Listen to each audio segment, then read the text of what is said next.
Students आप अज models बारे discuss करना जिहदे की आ ते जिहड़े मॉडल्स ने अपने को वैसे तो काफ़ी ज़्यादा दिते होंगे ने बट आप उन्होंने जोड़ा अज एक टाइप आ वाटरफॉल मॉडल बारे डिस्कस करांगे। बाकी जोड़े मतलब कि 3 मॉडल होर ने वो भी डिस्कस करांगे। सारे मॉडल जोड़े आप नहीं करेंगे। पहले आप वाटरफॉल मॉडल बारे गल करते हैं। The name waterfall has been borrowed from the concept that flow of water is downward from hill। ਜਿਹੜਾ वाटरफॉल मॉडल है बेटा ये जो कॉन्सैप्ट आ भी कितों लैता गया सीगा भी जदों हिल पहाड़ियों तो पानी नीचे नूं आ रहा सी तो उत्थों ये वर्ड लैता गया सीगा। इट इज़ ईजीएस्ट है, सौखा गा, ठीक है, अर्लीएस्ट है, तेजी नाल काम करता है एंड सिंपलेस्ट प्रोसैस मॉडल है तो सिंपली वर्क करता है। Introduce by the Winston Royce in the 1970। Royce ने विंस्टन रोइस ने 1970 ਦੇ ਵਿੱਚ ਇਹਨੂੰ ਡਿਵੈਲਪ ਕੀਤਾ ਸੀ। It is also referred as a linear sequential life cycle model. इनू आप linear sequential life cycle model बोलते हैं। क्यों लीनियर क्यों बोलते हैं? क्योंकि यह लगातार वर्किंग करता है, सीक्वेंशियल वाइज करता है, ठीक है। It represent an experience based refinement of classical sequential software life cycle model. ये एक्सपीरियंसड बेस्ड ये सीधा तुम ये it represent an experienced based software life cycle model, ठीक है। It separate the disconnect phase of specification and development in the software life cycle. ये जोड़े कहते फेस की है स्पैसीफिकेशन के डिवेलपमेंट के बेटा वो अलग अलग ने तो each face carry its own significance and relevance. जोड़ा ये पार्ट्स ने अगे उन्होंने अपनी महत्ता तो वो एक दूजे के नाल रिलेटेड ने। तो waterfall model is sequential software development process for the creation of software.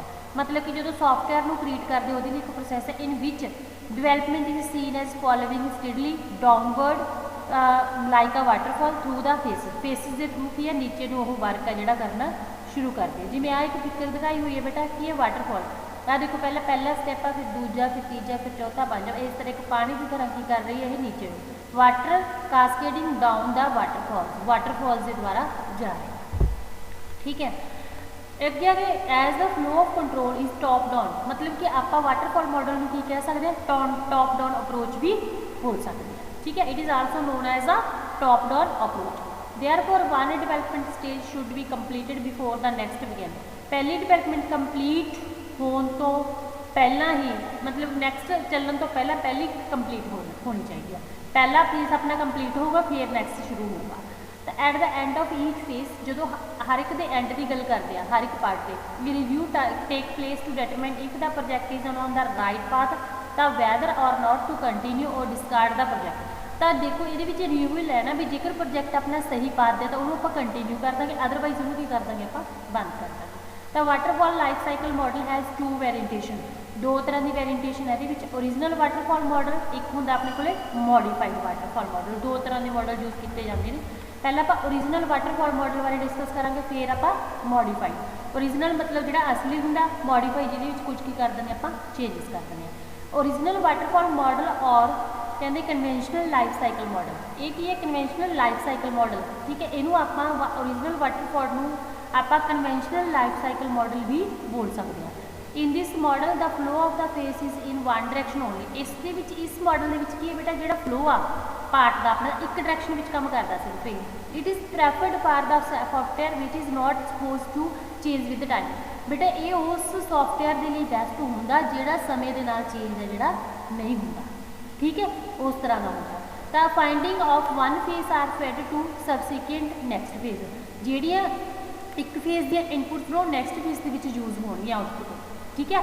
तो it is preferred for solution of the scientific problem. जो साइंटिफिक प्रॉब्लम्स आ उन्होंने सोल्यूशनस के लिए आप यूज करते हैं। फॉर एग्जाम्पल कहते consider the case of any mathematical model ला लो से स्टीन मास एनर्जी रिलेशन का फार्मूला वो की मास मतलब सी दी स्केयर, ठीक है। This formula it is not going the change with time. ये फार्मूला समय के अकॉर्डिंग कभी नहीं चेंज होता। फार्मूले कभी चेंज हुए समय के अकॉर्डिंग नहीं होंगे। तो that is a kind of fixed requirement. ये की है फिक्सड होंगे तो वही रहती है। Same way all the mathematical application are developed under the guidelines of this model. इस मॉडल के अकॉर्डिंग ही मैथमेटिकल के जिन्नियां भी एप्लीकेशन ने वो डिवेलप हुई हैं। तो original waterfall model shown in figure 3.3 पहला रिक्वायरमेंट्स चाहिए फिर वो डिज़ाइन करांगे फिर उन्हें इंप्लीमेंट करके तो यूनिट टेस्टिंग करांगे फिर उन्होंने ऐड करके सिस्टम टेस्टिंग करांगे जो कोई नवा कंसैप्ट ऐड करना है फिर वो की करांगे ऑपरेट काम करना शुरू करेंगे, ठीक है।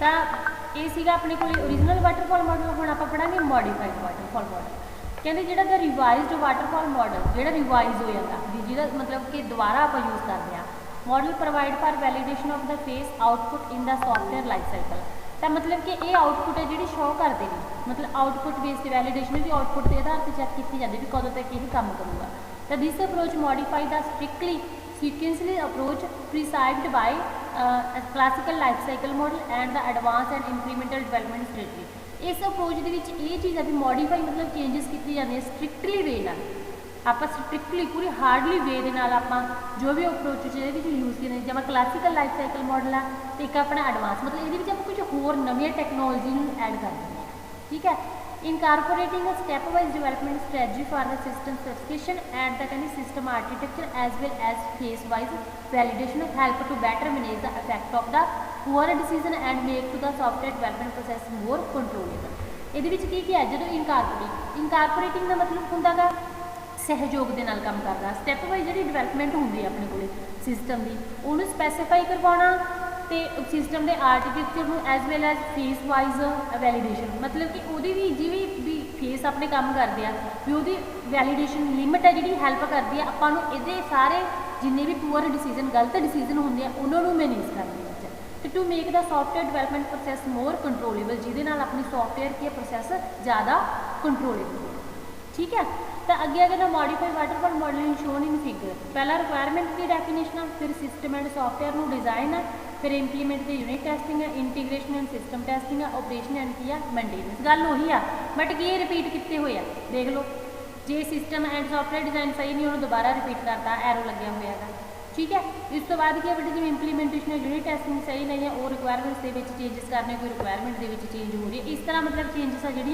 चलदियां रहंदियां ठीक है तो आप the different faces of the waterfall जो लाइफ साइकिल मॉडल है ये तो दो तरह के मॉडल एक तो अपने को ओरिजिनल वाटरफॉल मॉडल एक की मॉडिफाइड तो हुण आप पढ़ांगे वो वाटरफॉल मॉडल के लाइफ साइकिल के किहड़े फेसिस होंगे ने जिवें आप पिछे लाइफ साइकिल के फेसिस पढ़ के आए वो आप उस तरह ही आप वाटरफॉल मॉडल के भी वो फेसिस बारे डिस्कस है जी करांगे फस्ट है जो अपने को सिस्टम फिजिबिलिटी सिस्टम की फिजिबिलिटी की गल की गई है भी किस टाइप की मतलब कि सिस्टम होना चाहिए as a software is always part of large system ये तो पता ही है जो सॉफ्टवेयर की है बड़े सिस्टम का पार्ट है work begin by establishing the requirement for all system element and then allocating some subset of these requirement to the software ये बेटा की चीज़ कही गई है इन्होंने भी मतलब जो सॉफ्टवेयर है एक पार्ट है जो लार्ज सिस्टम का जो वर्क है शुरू करते हैं आप मतलब रिक्वायरमेंट के आधार पर शुरू होंगे अपना काम सारे सिस्टम के जिन्हें भी आप एलीमेंट्स वगैरह यूज़ कर रहे हैं उन्होंने सारे कोई ना कोई की मतलब जिन्ने भी वो पार्ट्स आ गए उन्होंने किसी न किसी भी सॉफ्टवेयर में वो रिक्वायरमेंट्स की होंगी है जरूरत होंगी है भी इसने आ वर्क करना तो this system view is essential when software must interface with other element such as hardware people and other source ये सिस्टम मतलब आपू उदों ही देखना जरूरी हो जाता बेटा जो जोड़े सिस्टम के एलीमेंट्स जिमें हार्डवेयर ला लो पीपल ला लो या कोई होर सोर्स ला लो एक दूजे के नाल जुड़ते हैं भी काम करना शुरू करते हैं ठीक है the system is the basic and very critical requirement for the expanse of software in any entity the system बहुत ही ज़्यादा क्रिटिकल महत्वपूर्ण रिक्वायरमेंट्स है कादे लिए सॉफ्टवेयर ठीक है so if the system is not in place the system should be engineered and put in place जो system इस place के नहीं है तो engineered and put in place मतलब उन्होंने लिया जाता कुछ केसिस की है यही कि यदि आउटपुट मैक्सिमम होंगे कुछ अपन दोबारा रीअरेंज करना ठीक है अगे सैकेंड पॉइंट रिक्वायरमेंट ये जिन्ना तो लगता उन्ना ही कर लो रिसोर्स तक कर लो कोई दिक्कत नहीं है रिक्वायरमेंट है analysis and project planning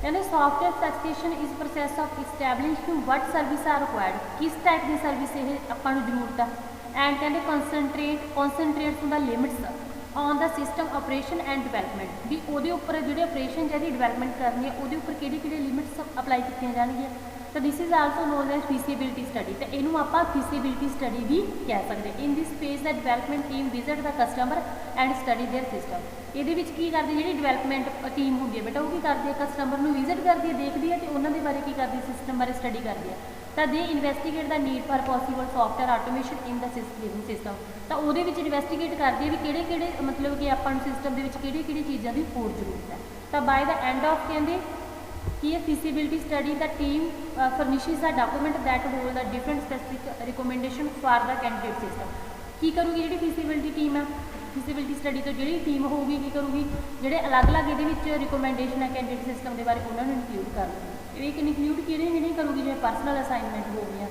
cost हो गई, प्रोजैक्ट का शेड्यूल हो गया, जो टारगेट्स डेट्स वगैरह ये सारिया चीज़ा। ठीक है, तो अगे थर्ड पॉइंट है system analysis and software design.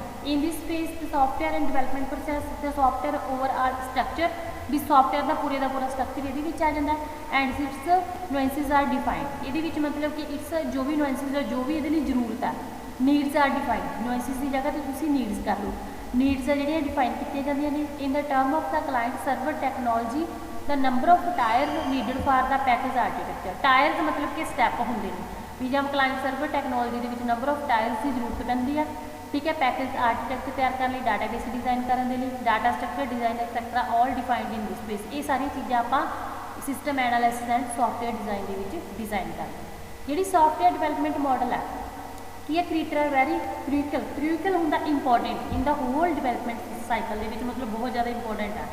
ऐ नहीं कहते glitch in the design phase could be very expensive to solve. Glitch ऐ नहीं ग्लिच ला लो, कोई भी मतलब कि रिक्वायरमेंट ला लो, ग्लिच की जगह तो रिक्वायरमेंट कर लो। In the design phase could be very expensive महंगी होंगी है to solve in the later stage of the software development. जो आप सोचिए वो महंगी होगी जी आप सॉफ्टवेयर डिवेलपमेंट के लेट आप यूज़ करते हैं। ठीक है, much care is taken during this phase. तो ये इस फेज के अकॉर्डिंग अपन ज़्यादा ध्यान रखना चाहिए। तो logical system of the product is developed in this phase. Logical phase जो वही है requirement design implementation unit testing integration and system testing हो गया।